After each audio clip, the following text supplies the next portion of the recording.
گزشتہ ویڈیو میں ہم نے چند ان مجبوریوں کا ذکر کیا تھا جو کہ پاکستان کی ریاست کو درپیش ہوتی ہیں جب بھی بجٹ بنایا جاتا ہے۔ آج کی ویڈیو بھی گزشتہ ویڈیو کا تسلسل ہے جس میں مزید چند ایسے فیکٹرز کو دیکھنے کی کوشش کریں گے جو کہ ریاست کے لیے مجبوری کا باعث بنتے ہیں، چیلنج کا باعث بنتے ہیں، ہنڈرنس کریٹ کرتے ہیں کہ وہ عوام کے لیے فلاح و بہبود کے زیادہ پروجیکٹس نہ لگا پائے۔ دیکھیں، پاکستانی ریاست کی ملکیت میں تقریباً 200 ایسے ادارے ہیں جن کو اسٹیٹ اونڈ انٹرپرائزز کہا جاتا ہے، جو کہ مختلف کام کرتے ہیں، مختلف کاروبار کرتے ہیں، لیکن تمام کے تمام کاروبار خسارے کے اندر ہیں اور ریاست کو تقریباً 400 ارب روپیہ ہر سال بجٹ میں ان کو ایکٹیو رکھنے کے لیے، رننگ میں رکھنے کے لیے، ایگزیکیوشن میں رکھنے کے لیے مختص کرنا پڑتا ہے۔ ان اداروں کے بارے میں مجبوری ریاست کی یہ ہے کہ ریاست چاہتی یہ ہے کہ عوام کے لیے، کنیکٹیوٹی کے لیے، کمیونیکیشن کے لیے، انرجی کے لیے کچھ ایسے ادارے کام کر رہے ہیں جو کہ عوام کو سبسڈائز ریٹ پہ انرجی دیں، صحت دیں، تعلیم دیں اور کنیکٹیوٹی کی آپشنز اویلیبل رکھیں۔ ان کے بارے میں دو اسکول آف تھاٹ ہیں۔ کچھ لوگوں کا یہ خیال ہے کہ ریاست کو ان اداروں کی پروڈکٹیوٹی اور ایفیشنسی کو انکریز کرنا چاہیے اور ان کو پروفٹ میں لانا چاہیے، اور بجائے اس کے کہ ان کا خسارہ ریاست اپنے ریونیو سے پورا کرے، ان کو کمپلشن کی جائے، ان کے لیے مجبوری کریٹ کی جائے کہ یہ اپنے ریونیو کے سورسز کو انکریز کریں، اپنی سیلز اور ریونیو کو بڑھانے سے اپنے جو پروفٹس ہیں ان کو میکسیمائز کریں۔ دوسرا اسکول آف تھاٹ وہ یہ سمجھتا ہے کہ ان اداروں کو ریاست کو آپریشنل نہیں رکھنا چاہیے، ان کو بیچ دینا چاہیے، کیونکہ ریاست خود ایک ریگولیٹر ہے، خود ایک پالیسی میکر ہے، تو اس کو بزنس کے اندر انڈلج نہیں کرنا چاہیے، اور ان ریاستی اداروں کو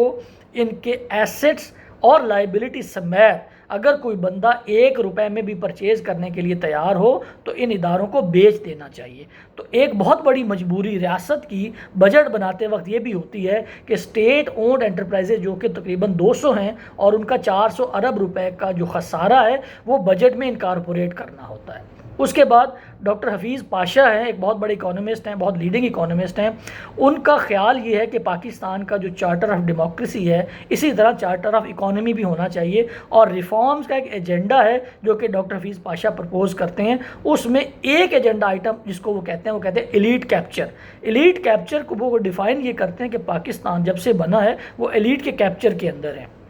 اور کچھ نمبرز وہ پریزنٹ کرتے ہیں۔ جیسے انہوں نے پچھلے دنوں ایک نمبر کوٹ کیا کہ پاکستان کے اندر جو 22% لینڈ ہے، ٹوٹل لینڈ آف پاکستان کی جو اونرشپ ہے وہ 1% لوگوں کے پاس ہے۔ 22% of the land is owned by 1%، اور اس سے جو یہ لینڈ ہے اسے تقریباً 900 ارب روپے کا اینول ریونیو جنریٹ ہوتا ہے، اور اس سے بہت مشکل سے تقریباً 1 یا 1.25 ارب روپے ٹیکس آتا ہے، جو کہ 0.03% بنتا ہے، آدھے % سے بھی کم ہے۔ تو ایلیٹ کیپچر ایک ایسی مجبوری ہوتی ہے کسی بھی ریاست کو، جب بھی وہ پالیسی بناتی ہے، ٹیکس کے بارے میں لاز بنائے گی، تو ایک لمیٹیشن ہمیشہ رہے گی، جس کو عمران خان صاحب مافیا سے تشبیہ دیتے ہیں۔ تو ایسے لوگ جو کہ پاکستان میں ایگزسٹنگ جو اکنامک سسٹم ہے اس کے بینیفیشری ہیں، پالیسی میکر بھی وہی ہیں۔ تو دوسرا مسئلہ کسی بھی ریاست کے سامنے ریفارم ایجنڈا لاتے ہوئے، بجٹ بناتے ہوئے، ڈیولپمنٹ کے لیے بجٹ کو مختص کرتے ہوئے یہ ہوتا ہے کہ ایلیٹ کیپچر ہے جو کہ پاکستان میں کوئی ایسی پالیسی بننے ہی نہیں دیتا جس سے ان کے انٹرسٹ کے اوپر کوئی زد پڑے۔ اس کے بعد اسی سے ملتی جلتی ایک اور جو تیسری مجبوری ہوتی ہے ریاست کی، وہ گورنمنٹ کی ایک بہت بڑی لینڈ ہے جو کہ ریاست کی اونرشپ ہے، جو رورل علاقوں میں بھی ہے، اربن علاقوں میں بھی ہے، لیکن اس سے ریاست کوئی پروڈکٹیو آؤٹ پٹ نہیں لے رہی۔ جو زرعی زمین ہے اس کو بہت ہی کم رینٹ کے اوپر، کم ٹھیکے کے اوپر لوگوں کو آگے دے دیا جاتا ہے، جو کہ اس کے ساتھ والی زمین سے بہت کم ہوتا ہے جو کہ پرائیویٹ اونرشپ میں ہوتی ہے۔ تو جو زرعی زمین ہے اس سے بھی پروڈکٹیوٹی نہیں لی جا رہی، اور شہروں کے اندر بہت بڑی زمین پڑی ہے ریاست کی جس کو ریگولیٹ کرنے کی ضرورت ہے اور اس کو پروڈکٹیو کرنے کی ضرورت ہے، چاہے اس کو رینٹ پہ ہی دے دیا جائے۔ مارکیٹ بیسڈ رینٹ کے اوپر اگر ریاست اپنے تمام جو لینڈ ہے اس کو رینٹ پہ بھی دے گی، مارکیٹ بیس کے رینٹ کے اوپر، تو ایک بہت بڑا ریونیو سورس ہے جو کہ جنریٹ کیا جا سکتا ہے۔ یہ تیسری ایسی مجبوری، ایسا چیلنج ہے یا ایسی ہنڈرنس ہے جو کہ ریاست کے سامنے ہوتی ہے جب بھی وہ بجٹ بنا رہی ہوتی ہے، اور ڈاکٹر حفیظ پاشا اس کے اوپر بہت بات کرتے ہیں کہ ایلیٹ کیپچر اور جو لینڈ کی اونرشپ ہے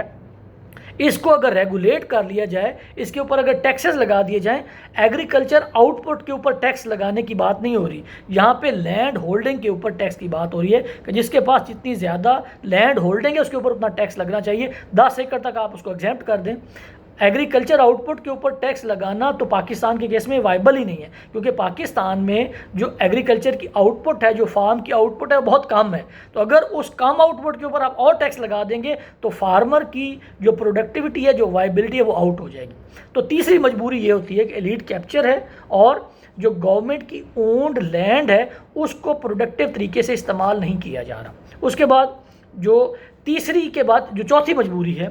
وہ ریاست کی یہ ہوتی ہے کہ پاکستان کے اندر جو ٹیکس کا نیٹ ہے، جو ٹیکس ریفارمز ہیں، اس کے اوپر بھی کام کرنے کی ضرورت ہے، اور ریاست اپنے آپ کو مجبور پاتی ہے کہ 22 کروڑ عوام میں سے صرف 20 لاکھ لوگ ایسے ہیں جو ٹیکس نیٹ کا حصہ ہیں۔ اس میں کرنے کی یہ ضرورت ہے، ایک تو ٹیکس جو بیس ہے اس کو بھی براڈ کرنے کی ضرورت ہے، اور ٹیکس ریٹ کو بھی کم کرنے کی ضرورت ہے۔ دیکھیں پاکستان میں مسئلہ یہ ہے کہ جو بندہ ٹیکس دے رہا ہے وہ بہت زیادہ دے رہا ہے،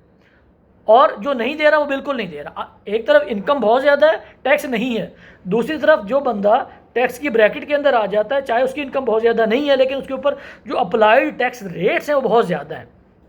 اس کے بعد ٹیکس ریفارم اور ٹیکس کے ایجنڈا میں ہی جو دوسری چیز ہے وہ یہ کہ پاکستان کے اندر انڈسٹری کے اوپر 17% ٹیکس ہے،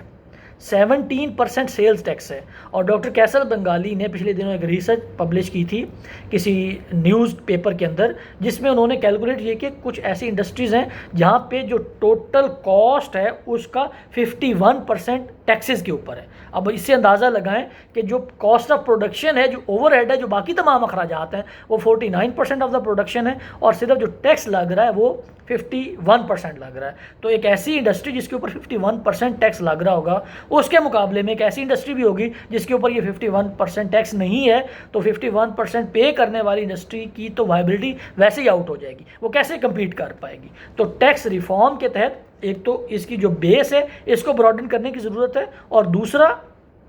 جو ٹیکس نیٹ میں لوگ ہیں ان کے اوپر جو ٹیکس ریٹ ہے وہ بہت زیادہ ہے، چاہے وہ انڈسٹری ہے چاہے وہ انڈیویجول ہے۔ جیسے میں نے عرض کیا اور ڈاکٹر کیسر بنگالی نے ایک فگر کوٹ کیا تھا، کچھ ایسی انڈسٹریز بھی ہیں جہاں پہ کاسٹ آف پروڈکشن میں 81% تک ٹیکس جاتا ہے، اور یہ تمام ٹیکسز جو پروڈکٹیوٹی ہے، جو وائبلٹی ہے، اس کو بری طرح سے امپیکٹ کرتے ہیں۔ تو اس کے علاوہ ایک اور جو فیکٹر ہے ٹیکس کے حوالے سے، وہ بھی ایلیٹ کیپچر کے حوالے سے ہے کہ پاکستان میں جو ایلیٹ کیپچر ہے